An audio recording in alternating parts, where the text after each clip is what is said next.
There is no debate. I will continue to say what I said a year ago, especially because a lot of you weren't here. This is what actually works creatively on the internet, and the internet really matters. You got your perspective. I just want to be happy. Don't you want to be happy?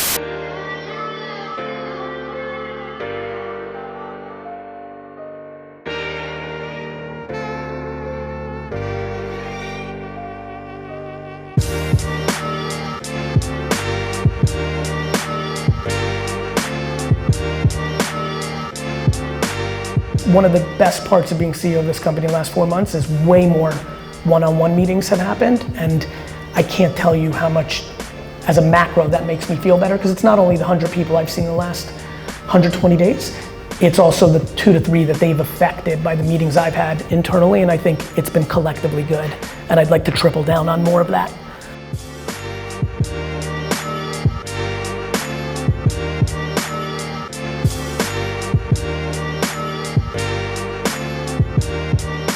Everybody. Was really looking forward to this, so I'm excited to be here. I just couldn't encourage a more collaborative culture of asking questions. I'm trying to create the permission for somebody who's on their first week to reach out to the most senior creative and ask her or him, you know, hey, what was this about, or how did you get there? So I think that's how we take this meeting and take it from a moment in time and make it actually living and breathing, which is disproportionately the most important thing that we can accomplish as a company. So please heed that. Let's talk about BBM. Volume model was very important to me to establish about a year ago for a lot of reasons, but if you play all the chess moves, it's because when I hear that term, I don't think that that's a thing in the way that I and we have positioned it. I think it really means best in class digital creative work, which, unless you're not living in the world, I'm sure you realize the internet is real, and the dynamics on that platform continue to inform us in our thinking and our behavior. And I wanted, and we continue need to be the best in the world as communicators on that platform. From the horse's mouth, with no hyperbole or in my normal disproportionately optimistic kind of DNA, we are wildly ahead of pace with volume model interjected in this company. For us to be going from a place of, 11 months ago, standing in front of the company and saying, here's this thing, and let there be no confusion for the ones in here that don't know me as well, it was not well received, meaning mentally.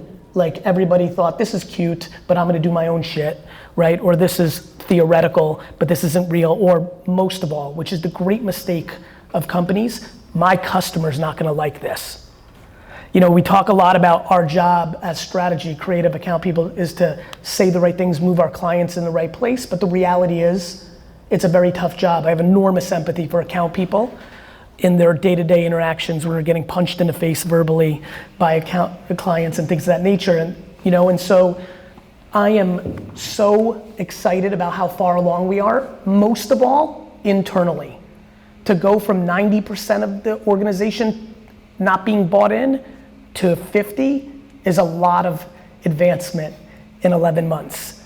It just means half the company still doesn't know what it is, believe in it, or things of that nature, which means we have a lot of work to do, because we have no shot with the clients or the world unless we internally understand. There is no debate. I will continue to say what I said a year ago, especially because a lot of you weren't here. This is what actually works creatively on the internet, and the internet really matters. Love you guys.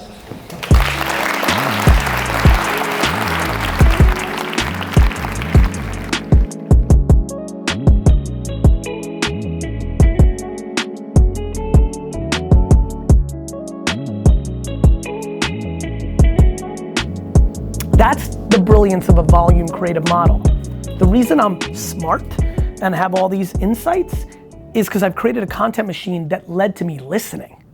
It looks like I'm talking. It led to me listening, right? That's crazy. It is crazy. It's a good one. I made sure Dustin caught it. You know? All the talking has led to a level of listening that gives me such profound consumer insights. I will push everybody to podcasts like you would not believe, even more than video, because I think video is a bigger mental and infrastructural jump for many. I love podcasts because of the following. You do a podcast, you film the podcast, which gives you video, You get the guest's audience when they're a guest, because they're gonna promote it, bringing you awareness. The first person can be the fucking third generational guy who's 58 who owns the boat company in town that's been crushing for years. And when you email him on LinkedIn or his email and say, hey John, do you wanna be the first guest on the Boca Business Podcast? The answer is yes, because John's not being asked by anybody to be on a podcast. Got it? And then literally the content's a piece of cake. So John, tell us about how you got started. So John, what's happening now? How's Boca changed in the last, like, you're fucking 40 minutes done before you even started, asking 4 questions and going to sleep. For the first 8 years of my career, I didn't have a team. So the way I would have done it is like that, like I would have had my iPhone on the table and recorded it, and then literally posted the raw fucking video on LinkedIn. So like, you know, people, again, being the messenger of a lot of these things right now scares me because I have a level of notoriety now, leverage, infrastructure, but I got here by doing what I'm telling you to do. That's really nice. Thank you, brother. Thank you. You're welcome. Thanks, guys.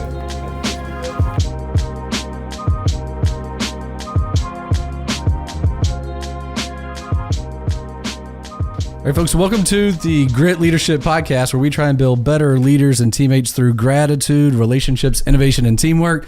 What is it that helps y'all focus on that and, you know, get back to center or find that gratitude, you know, every day? I actually go with gratitude, guilt, and scaring myself. So I've been thinking a lot lately about my mindset, and like today I came back to the office after being away for 2 weeks, which is very unusual for me, which means I had an enormous amount of headaches on my plate.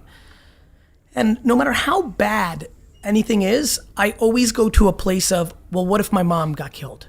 Like, what if right now I got a phone call from a hysterical sister saying, mom's dead, she was murdered, right? And for some reason, I do that 55 times a year. Sometimes it's my mom, sometimes it's my kids and my wife driving and getting hit by, but this unbelievable ability to actually feel enormous, life-changing, deep, painful pain that just in seconds puts everything in such basic perspective that I don't know, there's nothing else. You know what I love, by the way? I'm just bouncing. You know what's awesome about New York City? Hold on a second. When I walk in New York City, this always runs through my mind. It's a grid. And I have 800,000, like I always feel like I'm funny. Like I don't walk the same way ever. Like if I have to go somewhere, I'm always doing different shit. Like going 3 avenues, then 2 streets. That like, I don't know why, it's probably my entrepreneurial chaotic way. Whereas like my dad walks the same exact way every time. And every time I do it, if I run into a stranger, a friend or something, I'm always like, that's so cool. It's so fucking cool that I could have went 1 more avenue and then took it. And like, basically I think we're completely not in control of anything, which kind of weirdly makes me feel in control of everything. That's right on.